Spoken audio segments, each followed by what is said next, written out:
Hello दोस्तों आज का हमारा टॉपिक है दोस्तों प्रतिबिंब। दोस्तों हम आज आप लोगों को प्रतिबिंब के बारे में बताएंगे। दोस्तों इससे पहले आपने हमारे चैनल को सब्सक्राइब नहीं किए हो तो प्लीज़ हमारे चैनल को सब्सक्राइब कर लीजिए और बेल आइकन भी प्रेस कर लीजिए, जिससे आने वाली वीडियो का नोटिफिकेशन आपको सबसे पहले मिल सके। चलो दोस्तों वीडियो को शुरू करते हैं। दोस्तों आज आप लोगों को प्रतिबिंब के बारे में बताएंगे। प्रतिबिंब क्या होता है दोस्तों, देखो हमने सबसे पहले एक ये जो दिखाई दे रहा है ये दर्पण है। मान लीजिए एक शीशा है दोस्तों, शीशा है और दोस्तों एक ये वस्तु है। दोस्तों इस शीशा के सामने एक वस्तु रख दी जाए तो शीशा में एक आकृति बन जाती है। दोस्तों एक शीशे के सामने एक वस्तु रखी है तो शीशे में एक आकृति बन जाती है, इसे ही प्रतिबिंब कहते हैं। दोस्तों इसे ही देखो ये प्रतिबिंब कहते हैं। इसकी परिभाषा निकालेंगे, जब कोई वस्तु दर्पण के सामने रखी जाती है तो दर्पण में एक आकृति बन जाती है, इसी आकृति को प्रतिबिंब कहते हैं। दोस्तों ये दो डिफिनेशन लिखी हुई है। जब कोई वस्तु दर्पण के सामने रखी जाती है, ये दोस्तों दर्पण है, दर्पण के सामने रखी है तो दर्पण में एक आकृति बन जाती है। तो दोस्तों दर्पण में एक आकृति बन जाती है, इसे ही प्रतिबिंब कहते हैं। दोस्तों इसे ही प्रतिबिंब कहते हैं। दोस्तों इतनी इजी डिफिनेशन है। दोस्तों आप लोग प्रतिबिंब के बारे में पढ़ चुके हैं और प्रतिबिंब के प्रकार देखेंगे। दोस्तों प्रतिबिंब के प्रकार दो प्रकार के होते हैं। पहला होता है एक वास्तविक प्रतिबिंब और दोस्तों एक होता है आभासी प्रतिबिंब। दोस्तों वास्तविक प्रतिबिंब वो होता है जो हम अपनी आंखों से देख सकते हैं और आभासी प्रतिबिंब दोस्तों वो होता है जो हम महसूस कर सकते हैं, देख नहीं सकते हैं, उसे कहते हैं आभासी प्रतिबिंब। दोस्तों सबसे पहले हम वास्तविक प्रतिबिंब पढ़ेंगे। दोस्तों वास्तविक प्रतिबिंब कहते हैं जब कोई प्रकाश की किरण परावर्तन के पश्चात किसी बिंदु पर वास्तव में मिलती है तो इसे वास्तविक प्रतिबिंब कहते हैं।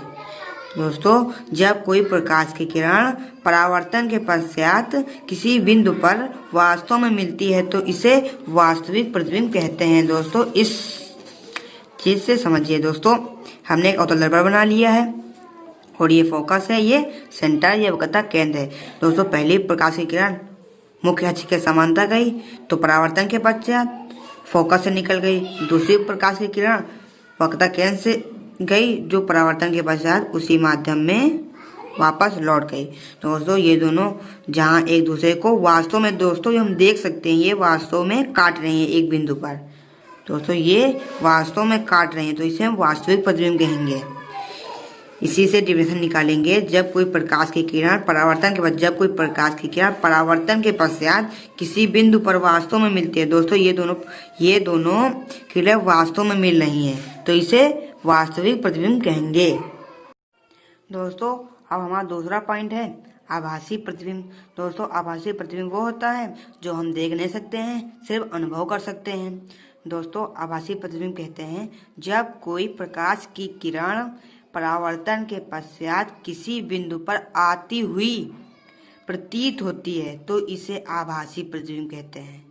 दोस्तों इसमें आती हुई प्रतीत होती है, वास्तव प्रतिबिंब में था कि वास्तव में मिल रही थी तो उसे वास्तविक प्रतिबिंब कहते हैं। और दोस्तों इसमें आभासी प्रतिबिंब है तो आती हुई प्रतीत होती है। दोस्तों इस तरह से दोस्तों हमने एक दर्पण बना लिया और दोस्तों ये फोकस है, ये सेंटर है और ये दोनों ध्रुव है। जब हम फोकस और ध्रुव के मध्य में वस्तु रखेंगे तो पहली प्रकार किरण मुख्य अक्ष के समांतर जाएगी जो परावर्तन के पश्चात फोकस से निकल जाएगी।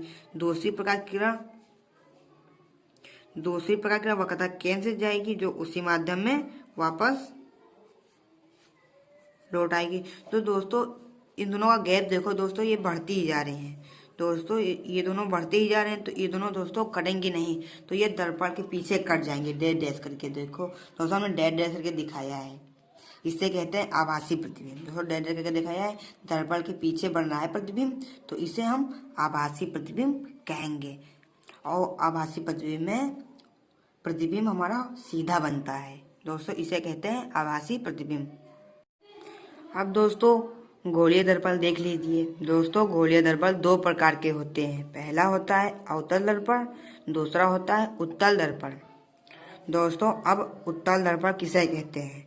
दोस्तों अवतल दर्पण किसे कहते हैं? अवतल दर्पण की दोस्तों डिफिनेशन है, वह दर्पण जो किनारों पर मोटा तथा बीच में पतला होता है उसे अवतल दर्पण कहते हैं। दोस्तों अवतल दर्पण किनारों में मोटा होता है और बीच में पतला होता है उसे अवतल दर्पण कहते हैं। और दोस्तों उत्तल दर्पण, वह दर्पण जो बीच में मोटा तथा किनारों में पतला होता है उसे उत्तल दर्पण कहते हैं। दोस्तों उत्तल दर्पण बीच में मोटा होता है तथा किनारों में पतला होता है। दोस्तों ये दो डिफरेंशन है, छोटी छोटी याद कर लेना, समझ लेना। दोस्तों अब ये अवतल दर्पण का एक चित्र है। दोस्तों ये जो दर्पण है इसको M1 M2 से दर्शाया जाता है। और दोस्तों इसके मध्य बिंदु को ये दोस्तों ये P है, ये दोस्तों इसे ध्रुव कहते हैं।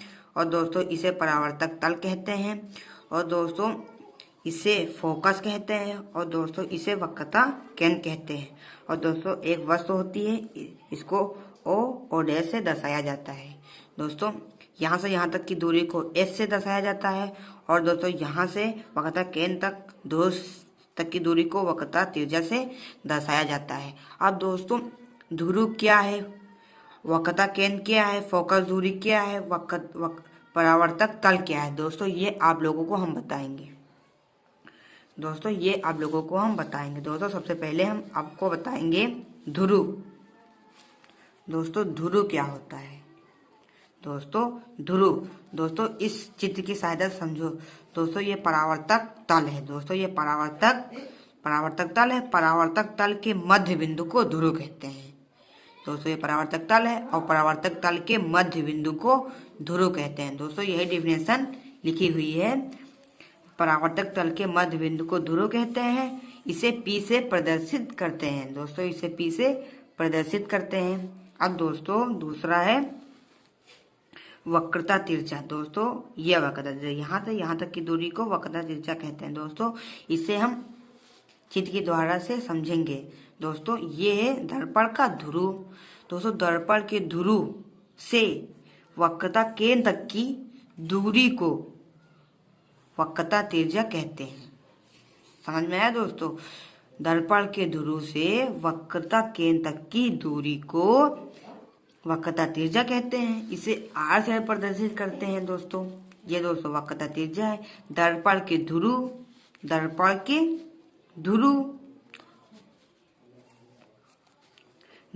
ध्रुव तथा वक्रता केंद्र तक की दूरी को वक्रता तिरछा कहते हैं। इसे R से प्रदर्शित करते हैं। दोस्तों दर्पण का ध्रुव है, दर्पण के ध्रुव से वक्रता केंद्र तक की दूरी को वक्रता तिरछा कहते हैं। इसे R से प्रदर्शित करते हैं। अब दोस्तों आगे दोस्तों मुख्य अक्ष। अब दोस्तों मुख्य अक्ष किसे कहते हैं? दोस्तों ये जो रेखा है लंबी, इसे कहते हैं मुख्य अक्ष। दोस्तों इसे मुख्य अक्ष कहते हैं। दोस्तों इसकी डिफिनेशन कैसे निकालेंगे? दर्पण के ध्रुव, दोस्तों दर्पण के ध्रुव तथा वक्रता केंद्र को मिलाने वाली रेखा को मुख्य अक्ष कहते हैं। दर्पण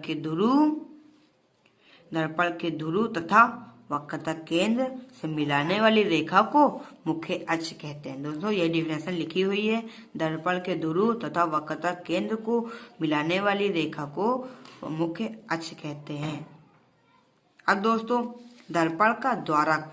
दोस्तों दर्पण का द्वारक परावर्तक दल के व्यास को दर्पण का द्वारक कहते हैं।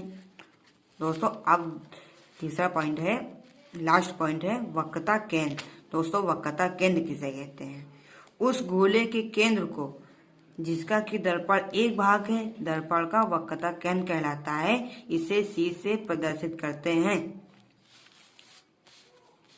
दोस्तों इसे कहते हैं वक्रता केंद्र उस गोले के केंद्र को जिसका कि दर्पण एक भाग है, दर्पण का वक्रता केंद्र कहलाता है। इसे सी से प्रदर्शित करते हैं। दोस्तों अब हम यहाँ पे फोकस दूरी बताएंगे। दोस्तों ये फोकस है और दोस्तों ये वक्रता, ये दोस्तों ध्रुव है। दोस्तों दर्पण के ध्रुव से वक्रता केंद्र, दर्पण के ध्रुव से फोकस तक की दूरी को फोकस दूरी कहते हैं। दोस्तों दर्पण के ध्रुव से फोकस तक की दूरी को फोकस दूरी कहते हैं। दोस्तों यही डिफिनेशन लिखी हुई है। दर्पण के ध्रुव से फोकस तक की दूरी को फोकस दूरी कहते हैं। इसे स्मॉल f से प्रदर्शित करते हैं।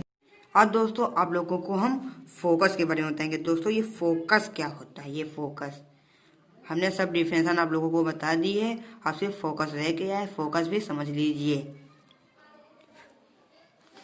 दोस्तों मुख्य फोकस इसे कहते हैं। फोकस क्या होता है? जब कोई प्रकाश की किरण परावर्तन के पश्चात मुख्य अक्ष के जिस बिंदु पर वास्तव में यह आती हुई प्रतीत होती है तो इसे ही मुख्य फोकस कहते हैं। दोस्तों माना ये एक दर्पण है, ठीक है दोस्तों, ये फोकस है। अब हमें ये पता करना है ये क्या होती है, ये क्या होता है, फोकस क्या होता है, ये हमें पता करना है। दोस्तों माना प्रकाश पहले प्रकार की किरण मुख्य अक्ष के समांतर गई तो देखो दोस्तों फोकस से निकल गई, ये भी गई, ये भी फोकस से निकल गई, और दोस्तों ये भी गई, और दोस्तों ये भी फोकस से निकल गई, ये भी फोकस से निकल गई। ये सब किरणें वास्तव में मिल रही हैं फोकस पे। दोस्तों डिफिनेशन में तो यही दी थी कि परावर्तन के पश्चात मुख्य अक्ष के जिस बिंदु वास्तव में, दोस्तों वास्तव में या आती हुई प्रतीत होती है। दोस्तों आती हुई प्रतीत होती है ऐसे। दोस्तों ये मान लिया एक दर्पण है। दोस्तों ये प्रकाश की किरण गई और फोकस में आती हुई प्रतीत होती है। दोस्तों ये प्रकाश की किरण ये आती हुई प्रतीत हो रही है। दोस्तों ये भी आती हुई प्रतीत हो रही है। आभासी प्रतिबिंब, वास्तविक या आभासी। तो दोस्तों सही दर्पण में मुख्य फोकस में है जब कोई प्रकाश की किरण परावर्तन के पश्चात मुख्य अक्ष के जिस बिंदु पर वास्तव में यह आती हुई प्रतीत होती है, इसे ही मुख्य फोकस कहते हैं। ठीक है दोस्तों, याद कर लेना और समझ लेना।